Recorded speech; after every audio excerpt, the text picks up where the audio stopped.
সুপ্রিয় একাদশ শ্রেণীর শিক্ষার্থী বন্ধুগণ, তোমাদের সকলকে স্বাগত জানাই আমার ইউটিউব চ্যানেল ফিলোসফিক্যাল ওয়ার্ল্ড 24/7-এ। সামনেই তোমাদের ফিলোসফি পরীক্ষা, তাই ফিলোসফিক্যাল ওয়ার্ল্ড 24/7 তোমাদের জন্য এনেছে দর্শন বিষয়ের ম্যারাথন সিরিজ। এই সিরিজের আজ প্রথম ক্লাস। আজকের ক্লাসে মূলত পাশ্চাত্য দর্শনের প্রথম অধ্যায় দর্শনের স্বরূপ ও শাখাসমূহ, এই অধ্যায়ের কিছু গুরুত্বপূর্ণ প্রশ্ন ও তার সমাধান নিয়ে আলোচনা করা হয়েছে। তাই ভিডিওটিকে শুরু থেকে শেষ পর্যন্ত দেখার বিশেষ অনুরোধ রইল।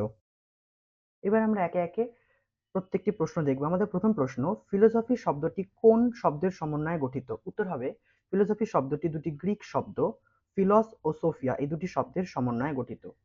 ফিলস শব্দের অর্থ হচ্ছে অনুরাগ এবং সোফিয়া শব্দের অর্থ হচ্ছে জ্ঞান। পরের প্রশ্নটির দিকে লক্ষ্য করো, ফিলোসফি শব্দটির ব্যুৎপত্তিগত অর্থ কি? ফিলোসফি শব্দটির ব্যুৎপত্তিগত অর্থ হলো জ্ঞানের প্রতি অনুরাগ। দর্শন শব্দের ব্যুৎপত্তিগত অর্থ কি? সত্য দর্শন বা তথ্য দর্শন। 4 নম্বর প্রশ্নের দিকে লক্ষ্য করো, দর্শন শব্দটির অর্থ কি? দর্শন শব্দটির অর্থ হচ্ছে দেখা।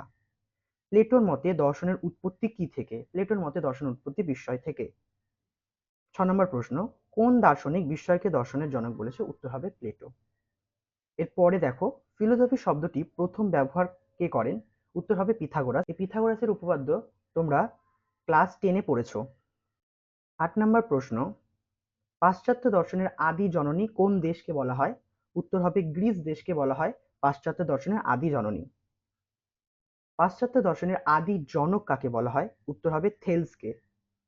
এবং 10 নম্বর প্রশ্ন, আধুনিক পাশ্চাত্য দর্শনের জনক কাকে বলা হয়? উত্তর হবে রেনে দেকার্তকে বলা হয় আধুনিক পাশ্চাত্য দর্শনের জনক।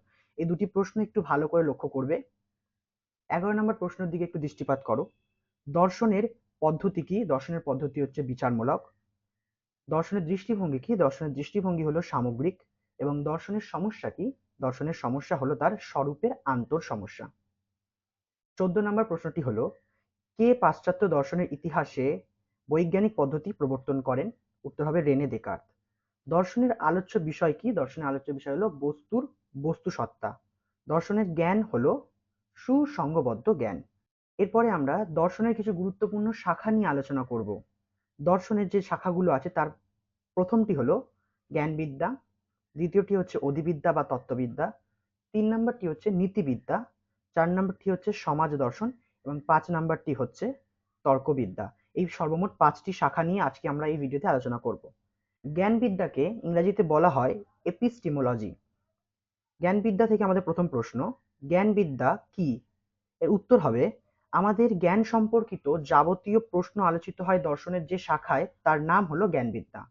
জ্ঞানবিদ্যার দ্বিতীয় প্রশ্নটি লক্ষ্য করো, এপিস্টিমোলজি শব্দের ব্যুৎপত্তিগত অর্থ কি?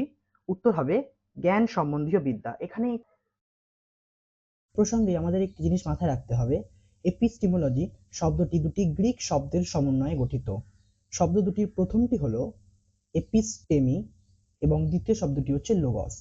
এপিস্টেমি শব্দের অর্থ হচ্ছে জ্ঞান এবং লোগস শব্দের অর্থ হচ্ছে বিদ্যা। 19 নম্বর প্রশ্নটি হলো, জ্ঞানবিদ্যার আলোচ্য বিষয় কি? উত্তর হবে, জ্ঞানবিদ্যা জ্ঞানের উপকরণ, সম্ভাবনা, শর্ত, সীমা, স্বরূপ, বৈধতা প্রভৃতি প্রশ্ন নিয়ে আলোচনা করে।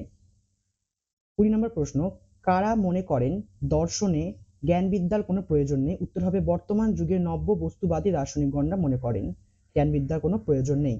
এ প্রসঙ্গে দুটি পয়েন্ট মনে রাখতে হবে। সর্বপ্রথম জ্ঞানবিদ্যার পৃথক স্বীকৃতি পাওয়া যায় জন লকের রচিত বিখ্যাত গ্রন্থ an essay concerning human understanding এই গ্রন্থে। এবং দ্বিতীয় যে পয়েন্টটি মাথায় রাখতে হবে, প্রকৃত জ্ঞানবিদ্যা আলোচনা করেছেন জার্মানি দার্শনিক ইমানুয়েল কান্ট তার বিখ্যাত গ্রন্থ ক্রিটিকিউ অফ পিওর রিজন। এই দুটি গ্রন্থ খুব ভালো করে মাথায় রাখবে। এরপরেই আমরা দর্শনের দ্বিতীয় শাখা অধিবিদ্যা বা তত্ত্ববিদ্যা নিয়ে আলোচনা করব, যাকে ইংরেজিতে বলা হয় মেটাফিজিক্স। অধিবিদ্যার প্রথম প্রশ্ন, অধিবিদ্যা কি? উত্তর হবে, অধিবিদ্যা হলো দর্শনের সেই শাখা যা দৃশ্যমান জগতের আড়ালে অবস্থিত আসল জগৎকে নিয়ে আলোচনা করে। অধিবিদ্যা অতীন্দ্রিয় বিষয় নিয়ে আলোচনা করে।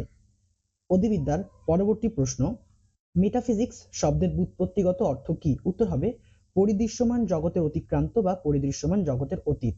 এখানে মেটাফিজিক্স শব্দটির অর্থ জানা প্রয়োজন। মেটাফিজিক্স শব্দটি দুটি ইংরেজি শব্দের সমন্বয়ে গঠিত। প্রথমটি হচ্ছে মেটা, দ্বিতীয়টি হচ্ছে ফিজিক্স। মেটা শব্দের অর্থ হচ্ছে পরিদৃশ্যমান জগৎ এবং ফিজিক্স শব্দের অর্থটি হচ্ছে অতিক্রান্ত। পরের প্রশ্নটি হলো, অধিবিদ্যা আলোচ্য বিষয় কি কি? অধিবিদ্যায় যে সমস্ত প্রশ্ন আলোচিত হয় তা হলো ঈশ্বরের অস্তিত্ব আছে কি, যদি থাকেন তার সঙ্গে জগতের সম্পর্ক কি, জগৎ কি একদিনে সৃষ্টি হয়েছে নাকি ধীরে ধীরে পরিবর্তনের মধ্য দিয়ে বর্তমান রূপ ধারণ করেছে, মৃত্যুতেই কি জীবন শেষ, এই প্রশ্নগুলি নিয়ে অধিবিদ্যা আলোচনা করে থাকে। এতক্ষণ পর্যন্ত ভিডিওটির সঙ্গে যে সকল শিক্ষার্থী বন্ধুগণ যুক্ত ছিলে তাদেরকে জানাই অসংখ্য ধন্যবাদ। ভিডিওটি যদি তোমাদের কোনো উপকারে লেগে থাকে তাহলে ভিডিওটিকে একটি লাইক এবং চ্যানেলটিকে সাবস্ক্রাইব করে আমাদের চ্যানেল ফিলোসফিক্যাল ওয়ার্ল্ড 24/7 এর পাশে থেকো, এবং ভিডিওটি তোমরা অবশ্যই তোমাদের ফ্রেন্ড সার্কেলে শেয়ার করতে ভুলো না, ও তোমাদের বহু মূল্যবান মতবাদ ভিডিওর নিচে থাকা কমেন্ট বক্সে জানিয়ে যেও।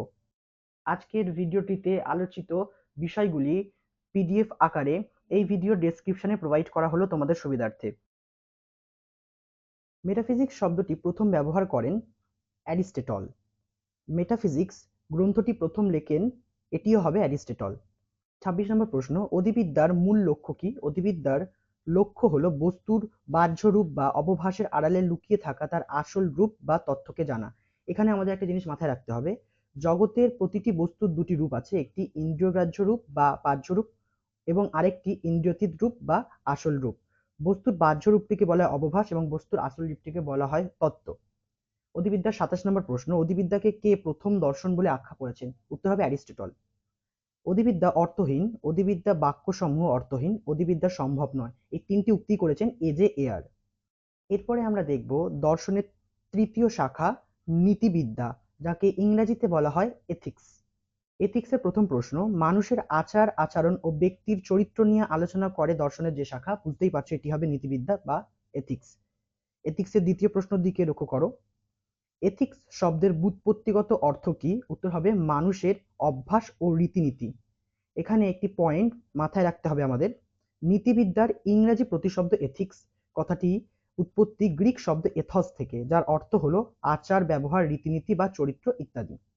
31 নম্বর প্রশ্নটি দেখা যাক। 31 নম্বর প্রশ্নটি হলো নীতিবিদ্যার আলোচ্য বিষয় কি? উত্তর হবে নীতিবিজ্ঞান আলোচনা করে মানুষের আচার আচরণ, ভালো মন্দ, ন্যায় অন্যায়, উচিত অনুচিত ইত্যাদি এক একটি নৈতিক আদর্শ নিয়ে।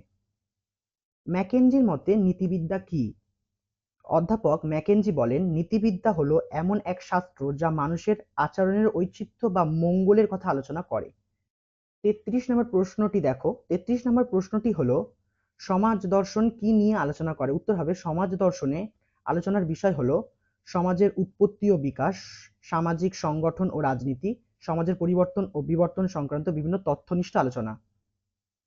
এর পরের প্রশ্ন, দর্শনের কোন শাখায় যুক্তির বৈধতা নিয়ে আলোচনা করা হয়? উত্তর হলো তর্কবিদ্যা। তর্কবিদ্যার যে পয়েন্টটি মাথায় রাখতে হবে, তর্কবিদ্যার ইংরেজি প্রতিশব্দ লজিক। এই শব্দটি গ্রিক শব্দ লোগস থেকে এসেছে, যার অর্থ হচ্ছে চিন্তা বা ভাষা।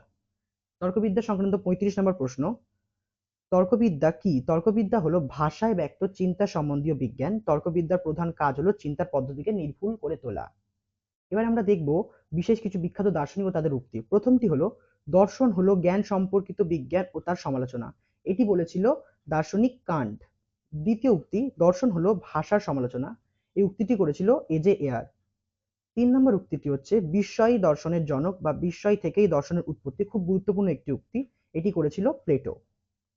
4 নম্বর উক্তিটি হলো সংশয় থেকে দর্শনের উৎপত্তি, আমি চিন্তা করি অতএব আমি আছি, দুটি করেছিল রেনে দেকার, যাকে আধুনিক পাশ্চাত্য দর্শনের জনক বলা হয়।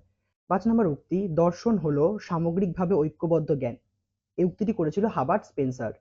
6 নম্বর উক্তি, অধিবিদ্যা অসম্ভব, এটি বলেছিল হিউম।